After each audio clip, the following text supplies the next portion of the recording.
Greetings once more. Welcome to yet another edition on our Constitution of Zimbabwe series, and we've covered quite a number of ground, a number of topics before, and today our topic is Agenda 2030 is a conspiracy to stage a coup. Let me repeat. Agenda 2030 is a conspiracy to stage a coup. We have heard of the ZANU-PF Agenda 2030, and we are still listening attentively, trying to find and understand the details about how they want to go about it. But at face value, a reading of the Constitution shows us that Agenda 2030 is in itself a conspiracy to stage a coup. Now, what do I mean by a coup? In just an ordinary dictionary of English language, a coup is an unlawful seizure of power from a government. So when there is a government that is in power, anybody who unlawfully seizes power from that government stages a coup. Now, from what we have heard, in terms of the ZANU-PF agenda, they want to amend the law, that they want to amend the Constitution of Zimbabwe to allow Mr. Emmerson Mnangagwa to continue as a president until the year 2030. I want you to take note of the fact that they are not extending the Constitution to allow him to stand as a candidate, in spite of the fact that he has already done 2 terms, or he would have done 2 terms by 2028. If they were amending the Constitution to allow him to stand as a candidate in 2030 so that he can be elected for another term of office, that would be a problem in itself, but not as much of a problem as what they are trying to propose is. Because I have already said it before in one of my videos. If you haven't watched them, please go and check them out, where I have actually said that the power to govern is derived from the people, and I'm saying that based on what the Constitution of Zimbabwe says. So therefore, any attempt to extend power beyond what the Constitution has already, or beyond what the electorate has already given as a mandate, is actually a coup in its own right. I'm going to explain what exactly I mean. First of all, I want us to look at section 67 of the Constitution of Zimbabwe. We are going to start from that one, but we've got many other provisions to look at. Section 67 says, every Zimbabwean has the right to free, fair, and regular elections for any elective public office established in terms of this Constitution or any other law. So it says every Zimbabwean has a right to free, fair, and regular elections. So the issue of elections which are held in a free environment and in a fair manner is not being gratuitously handed over to the people or given or parceled out by the grace of ZANU-PF. When people go for elections, it's not because ZANU-PF is doing them a favor. It is their right. In terms of the covenant between the people and the government of Zimbabwe, which covenant is enshrined in this Constitution, every 5 years, people must have the opportunity to elect those who must exercise governance powers over their lands, over their territory, over Zimbabwe as an entity, as a country. So it says here in 67(1), every Zimbabwean has a right to free, fair and regular. Now the word regular implies that these elections are held at non-time intervals. For instance, it's been 5 years, so every 5 years there must be an election. So it says these regular elections are for any elective public office established in terms of this constitution or any other law. Now, the office of the president is established in terms of the constitution. The office of a member of parliament or a councillor, a ward councillor, is established in terms of the Constitution of Zimbabwe Amendment 20 of 2013.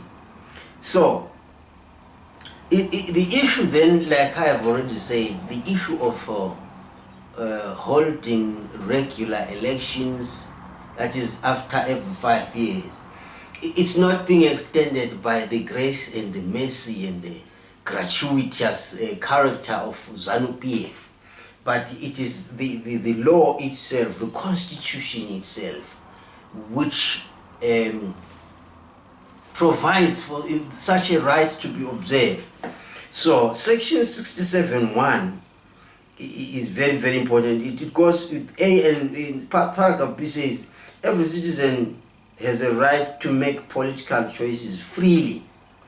And it says, subject to this constitution, every Zimbabwean citizen has a right to form and to join and participate in the activities of a political party, organization or organization of their choice, to campaign freely and peacefully for a political party or cause, to participate in peaceful political activity, and to participate individually and collectively in gatherings or groups or in any other manner in peaceful activities, to influence, challenge or support the policies of government or any political or whatever cause.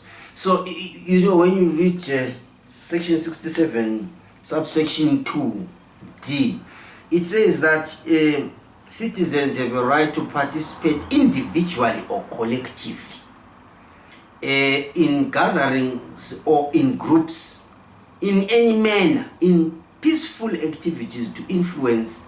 So you have a right to influence, you have a right to challenge, you have a right to support the policies of the government. So you can influence, you can challenge, you can support. That's what the Constitution anticipates. There are people who support the activities and the policies of the government. They have a right to express their support. There are those who want to influence. For instance, somebody might say, why am I sharing these things on YouTube? It's because I want the people of Zimbabwe to understand what their rights are, so that whenever they have to make informed decisions to influence government, that influence is informed by their knowledge of what the law says, their knowledge of what the Constitution says, and so on. So you have a right, using peaceful activities, to influence, to challenge, or to support the policies. So it's like when government announces a policy, and then some people decide they want to hold a press conference in order to make their comments, pass comments about whatever a proposal or policy it is. They have a right to be allowed to meet at an auditorium, a hotel, whatever facility, to hold a press conference and to share their views, to express their views to the world. So nobody should actually be seen to be standing in their way, like what has happened in the past, where people who had planned to hold some press conferences were prevented from doing so because of the deployment of security forces by the sites where people wanted to hold their press conferences and so on.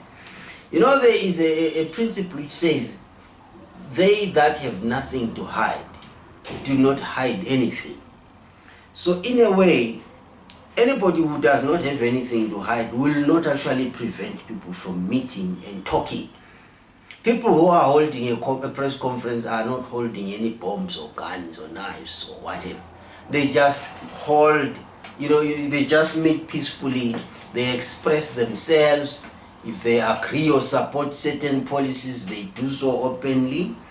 But if they want to influence those policies or to challenge those policies, it is within their constitutional right to do so.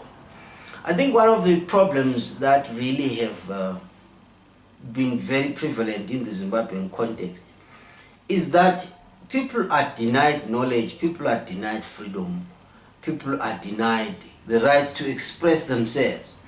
It is so, what would I say, it is so hypocritical that we have people who will tell us that they went into Zambia, they went into Mozambique and into other countries, Tanzania and so on, to prepare for war, and then they brought war on Ian Smith and the government, and then they claim that they fought for the liberation of the people of Zimbabwe. But interestingly, those very people who are said to have been liberated, I don't know from what, they are not allowed to express themselves. Whenever they try to express themselves, they are then, victimized, they are then harassed. There's all kinds of harassment, all kinds of, abuse on the people, if one would call it that. And then you ask yourself the question, if really people were liberated, why is it that the one who claims to have liberated them is actually the one holding them and preventing them from expressing themselves? So the question would be, what is the point talking about a liberation war if people cannot enjoy the fruits of that liberation? So the Bill of Rights, or the fundamental rights as we have them in chapter 4 of our Constitution, yes, our fundamental human rights and freedoms, section 67 is one of them. It says you have a right to challenge, to participate, and to influence or to support government policy. And then it says, subject to this Constitution, every Zimbabwean who is of or over the age of 18 years has a right to vote in all elections and referendums to which the Constitution or any other law applies, and to do so in secret, to stand for election for public office, and if elected, to hold such office. For the purpose of promoting multi-party democracy, an Act of Parliament must provide for the funding of political parties. That one is an issue for another day. So, but what you get here is that if you are above the age of 18 as a citizen of Zimbabwe, you have a right to vote in elections. You have a right to stand as a candidate. Maybe you stand as a candidate for a ward councillor, or you may stand as a candidate for a mayor in a city like Bulawayo, Kwelu, Harare, or Mutare, whatever city you choose to be a mayor of. You can also stand as a candidate for a member of parliament for a particular constituency. You can also stand as a, as a candidate for a presidency. Like in 2028, when the elections are, when the election dates are declared, if you want to be a president of Zimbabwe and you are above the age of 40, because that's the cutting age for a presidency, you can throw your name in the hat and expect to be voted. Go around campaigning for it. Whether you get your 1, 2, 3 voters, or you get all the millions, 10, 15 million, whatever, the number is available according to the voters' roll. You can actually campaign. It is within your rights to do so. I have noticed that, sometimes when you have conversations with people and you say, in the next election, I want to, register myself as a presidential candidate. It's as if you are challenging somebody's birthright, as if this candidacy for presidency is a birthright for somebody specific. So that if you say you want to put your name in the ring and also ask people to vote for you, then it's as if you are committing an offense. No, you are not committing an offense, because the Constitution says it is the people of Zimbabwe who give or grant the mandate to govern. So by placing your name in the ring, in the hat, and saying, I want to be a candidate, please vote for me for such a position, you are actually going to the electorate and you are asking them to give you a mandate. It is up to them to decide whether you deserve that mandate or they will give it to somebody else. But surely there's nothing wrong with anybody putting their name up there and saying, I also want to be considered. So why am I saying this? It is because there is so much tension, so much intimidation that comes up whenever people indicate that they have an interest in taking up any of those public positions. But certainly there is no such thing, because the Constitution says it is your right to stand as a candidate. It is your right to support government policies, or it is your right to challenge government policies if you are not happy with them, or to even influence those government positions. It is entirely up to you to do that. So that was section 67 that we have been reading. But the title, as I say, the title of our discussion is that Agenda 2030 is a conspiracy to stage a coup. Now, if it turns out to be a conspiracy, who would have taken part in this conspiracy?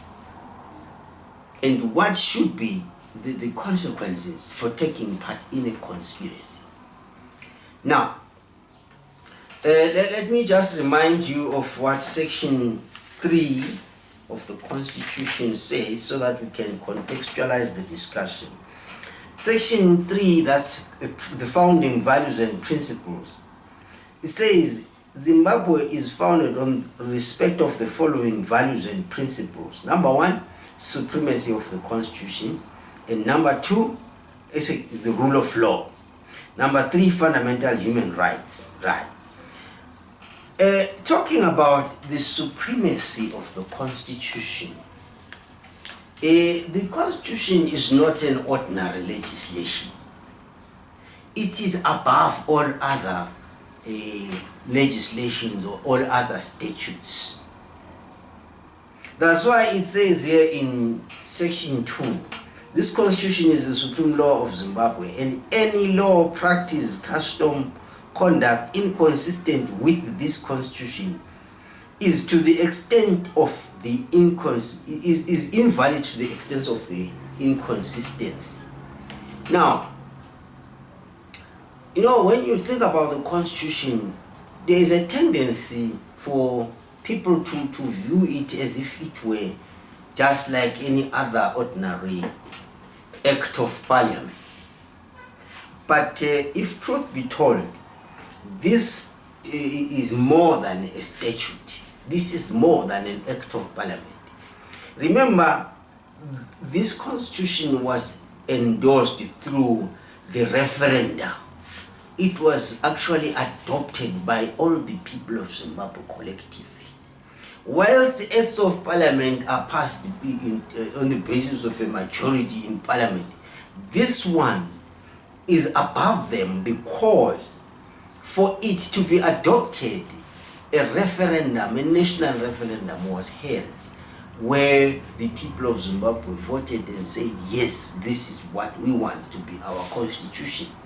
So it says every act done contrary to this constitution is invalid to the extent of its inconsistency. Now, talking about ZANU-PF Agenda 2030, I was talking to a certain gentleman and he says to me, what is there to worry about? If ZANU-PF have a majority of 2/3 in parliament, and then they decide, they sit down and they identify certain clauses or provisions in the Constitution, which they then amend so that they can stay in the office beyond 2028, which is the expiry of the 5-year period. Then the new amendments would have become the new law. So whatever they do after amending the Constitution will not be a violation of the Constitution because they would have amended it. You know, that kind of reasoning is simplistic and problematic in many, many respects. Now, look at this. According to the logic, this gentleman that I'm referring to was actually saying, whatever Parliament adopts becomes law. So in other words, there are no antecedent values or antecedent anchors or principles that predate the amendment and hold the legislature to account. In other words, if the legislature sits today and decides that instead of regular elections coming every 5 years, they now want to extend the period to 10 years or to 20 years or to 50 years or to 200 years, there will not in principle be anything unconstitutional about that, because once they adopt the clause to say the elections must be held every 40 years, then that has become the Constitution. So if they stay longer than the 5 years initially given to them, they are no longer in violation of the Constitution, because the amendment will have cured that violation.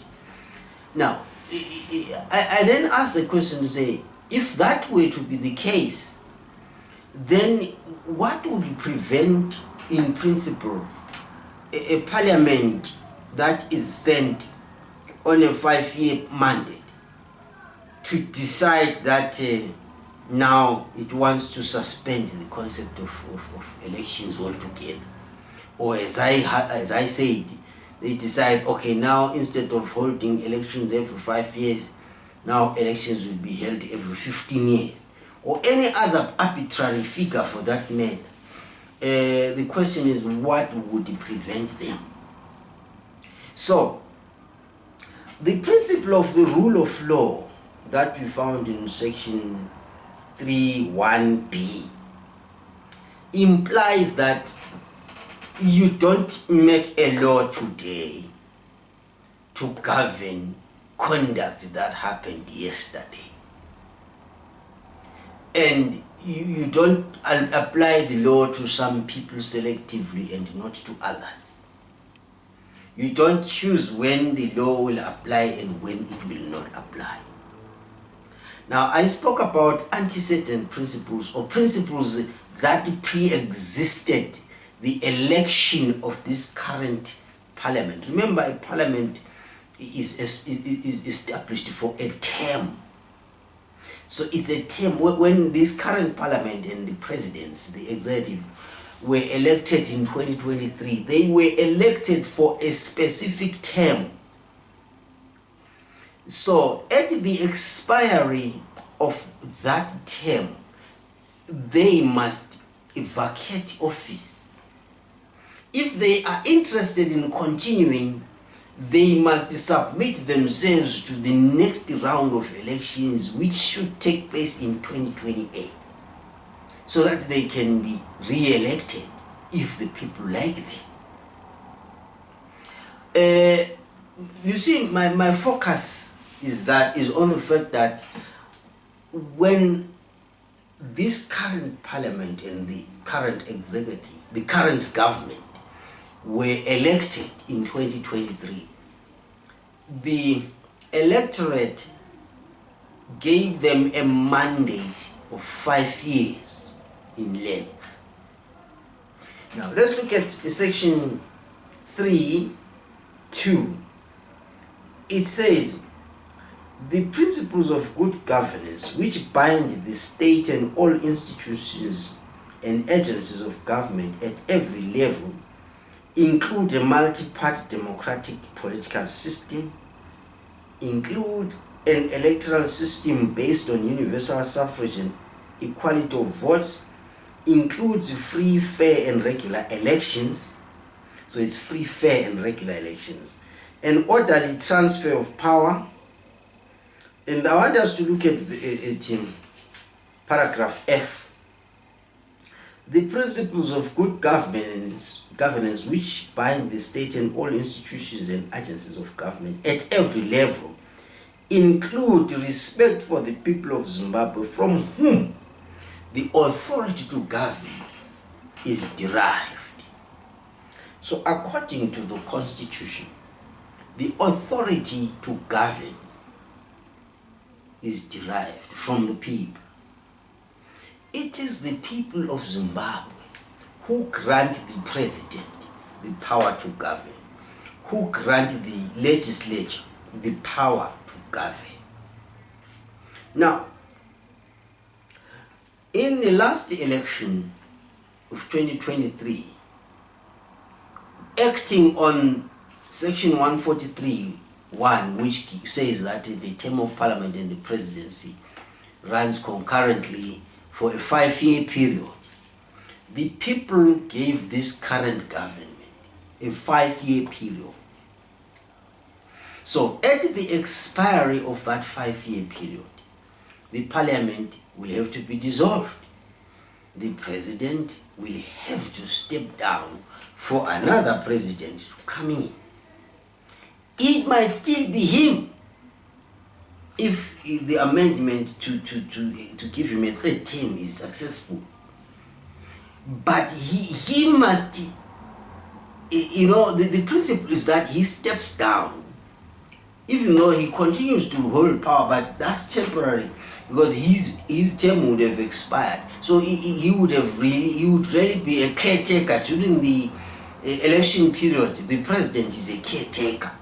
He is not exactly the president in the sense that he is holding on for the next elected president, which in some instances has been himself.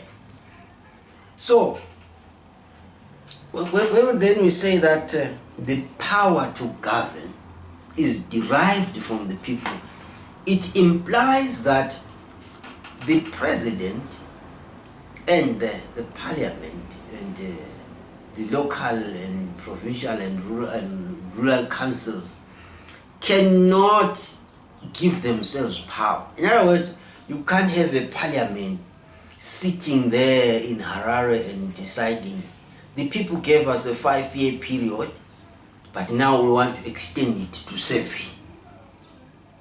That is what I call a coup. Because, as I have said, a coup is an unlawful seizure of power. So somebody might say, if this parliament and the executive decide in 2028 that they are no longer going to vacate office, but they will continue after 2028 up to 2030, because they will have colluded and come together to change the law so that they give themselves a further 2-year term. I'm saying that they would have staged a coup against the people of Zimbabwe. Why am I saying that? Because the people of Zimbabwe, in terms of section 67, are entitled to regular elections. And according to section 143(1), the regular elections are held every 5 years. So, if this parliament decides to extend its own life as a delegated authority, they will then have extended the delegated authority given unto them to give themselves an extra period which was not granted by the people, then they would have usurped the power, they would have staged a coup against the people of Zimbabwe, who have a legitimate expectation that by 2028 there should be a new government. So any unilateral, amendment of the law which grants this current parliament and the current executive an extended life beyond what was given by the people means that they would have overthrown the power of the people to grant a mandate, because they would have suspended the power of the people to grant a mandate. So it's like when the people elected this current government, which includes the president and the legislature and the local councils and so on, they retreated for 5 years. They are watching what you are doing, and then at the end of the 5-year period, that is in 2028, the right of the people then again gets reconvened, so that they can then exercise the power to choose whoever they want to send into government, so that they can give a new mandate to whoever they believe is the right person to run the country as an executive as well as the legislature. So I hear a lot of people talking about this agenda 2030, and most people seem to have overlooked the fact that you see, when ZANU-PF talk about amending the constitution, you almost get the impression that they are simply talking about, because they say Minister Mnangagwa is a good president. So it is as if they are saying he is so good that they want him to have another term. But that's not what they are talking about. They are not talking about obtaining another term for him. They are talking about extending the current term by 2 years. And again, very little is being said about the current life of the parliament, which is 5 years maximum. Because since the presidential and the parliamentary elections run concurrently, extending the president's term by 2 years means extending the parliament's term by 2 years. Now, the question that you then want to ask is, when these people talk about extending Mr. Mnangagwa's incumbency as an individual, is it the same as saying giving an individual an opportunity means giving him 2 extra years without going back to the people? Because now it seems as if ZANU-PF believe they believe they can give Mr. Mnangagwa a further 2 years together with the current parliament. And the question is, on what basis? Because as I have already said and shared in the other videos, there is a difference between talking about a particular individual and his incumbency, or his eligibility to stand for election and re-election and so on. For instance, as I have already said, extending section 991 to subsection 2, which deals with the incumbents' eligibility to stand for election, is not the same as extending the term of the parliament or the term of the presidency. So, whilst ZANU-PF may be within their rights to want to secure another term for their own presidential candidate, who will happen to be Mr. Emmerson Mnangagwa.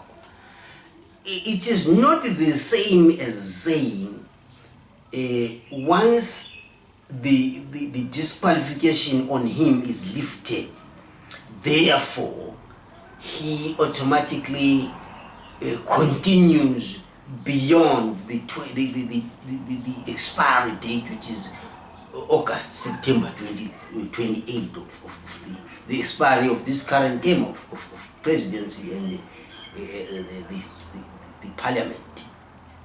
So the fact that they tend to talk more about Mr. Mnangagwa and his eligibility and his candidacy, without at the same time highlighting what happens regarding the term of the government, that is the 5-year term, because they are invariably seeking to extend it to 7 years. And the question is, on what basis are they allocating an extra 2 years?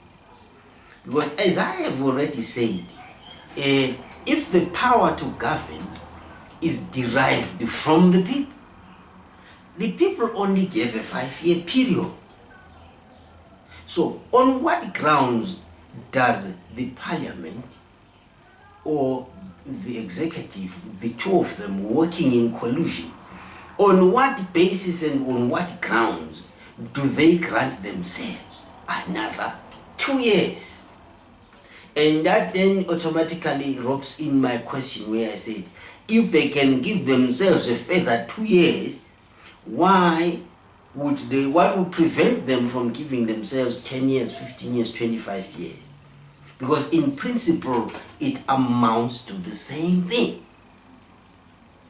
Now, I already underscored the fact that section 3, subsection 2F says that the principles of good governance include respect for the people of Zimbabwe, from whom, I want you to underline this part, from whom the authority to govern is derived.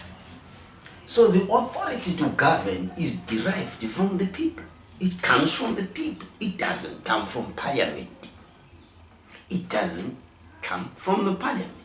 So if the parliament can sit down, pass a law to give itself a further 2 years, then it has staged a coup against the people from whom the authority to govern is derived.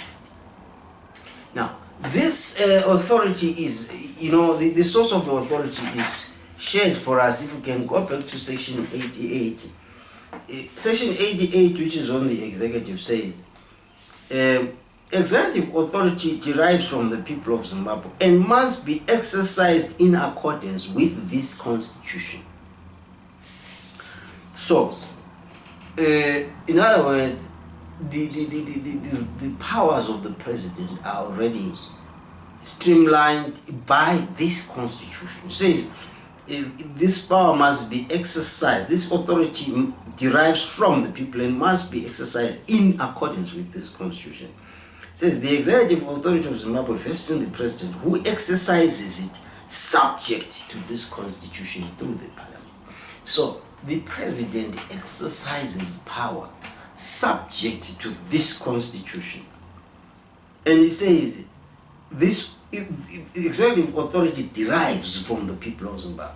So when the people of Zimbabwe gave a 5-year executive tenure to the president, it was from 2023 to 2028.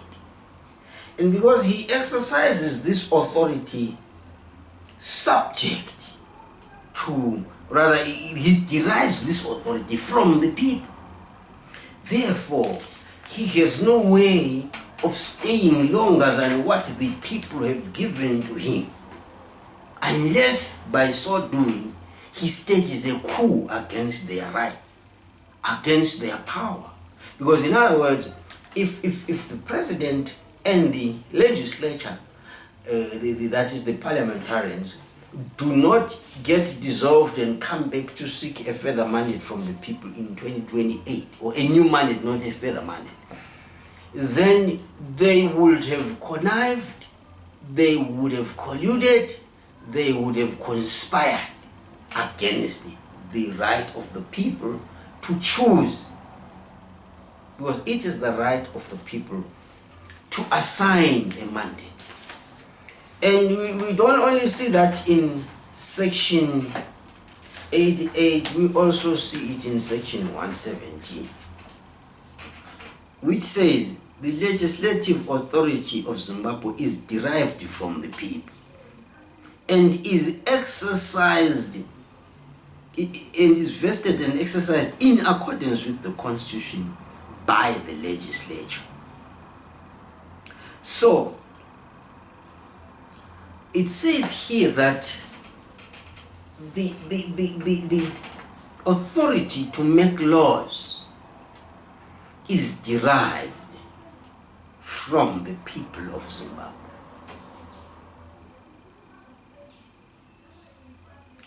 The people of Zimbabwe then vest this in the members of parliament.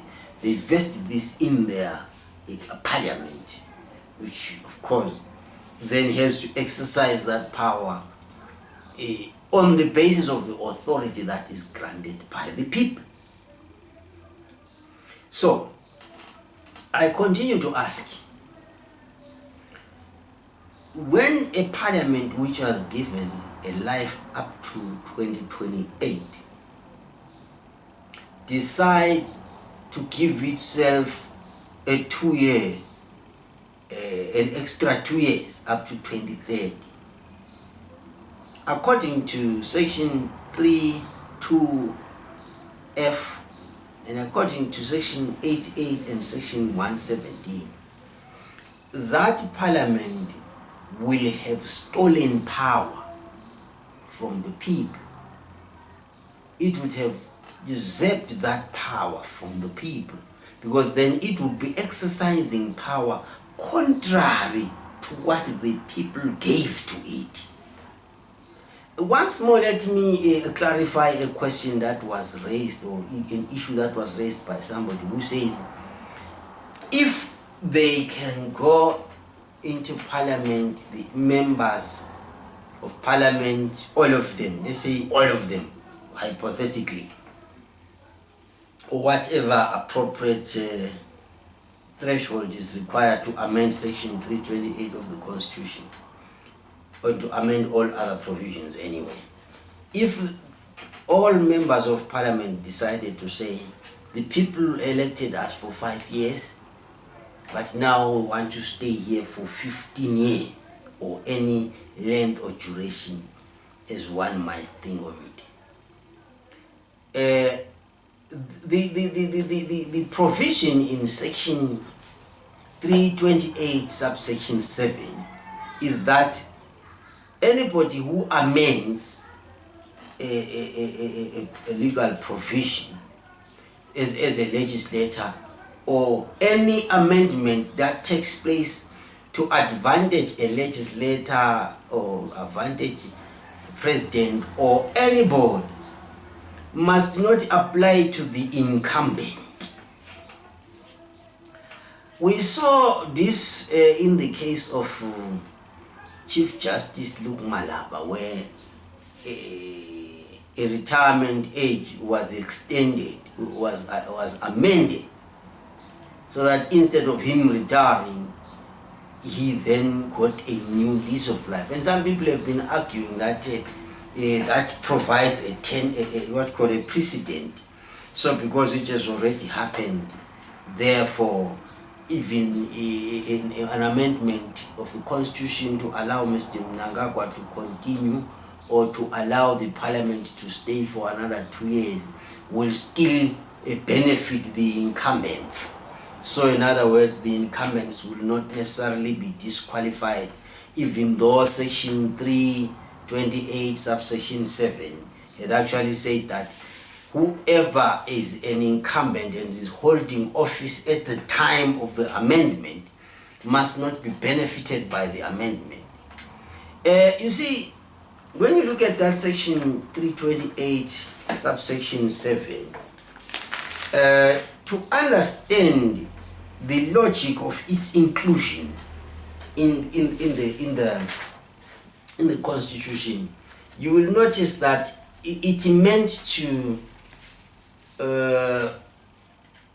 foreclose this idea of somebody being sent to Parliament, gets there, sits down, is a collusion, and it strikes a deal with everybody in there. Then they decide to extend their term there, and then there's no one to take them out because they have all agreed. That's why I call it a coup. So, according to section 328, subsection 7 says, notwithstanding any other provision of this section, an amendment to a term limit provision, the effect of which is to extend the length of time that a person may hold or occupy any public office, does not apply in relation to any person who held or occupied that office or an equivalent office at any time before the amendment. So, a parliament that is sitting for 5 years,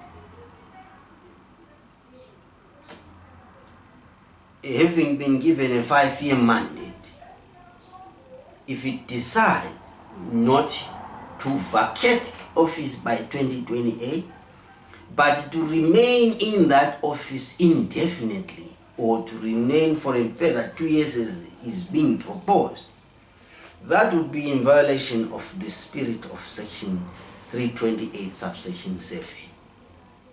Because, as I have already belabored the point, then in principle there would be no way of ensuring that any parliament that is sent in on a 5-year term will stay there for 5 years. Because if this subsection 7 were not there, then it would be easy for people to be sent there on a 5-year ticket, and they get there, they convert it to a 50-year ticket and so on. So that then would be a problem.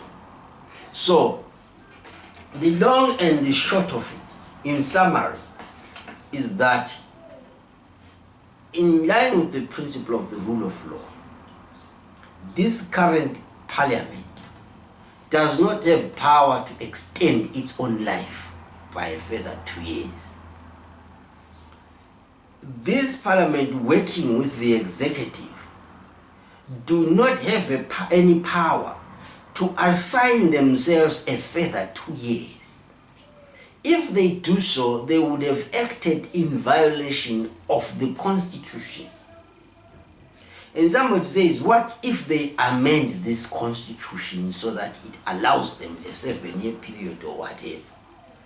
The issue is, by amending the Constitution to allow them to do that, they will have violated section 328 subsection 7 of this Constitution.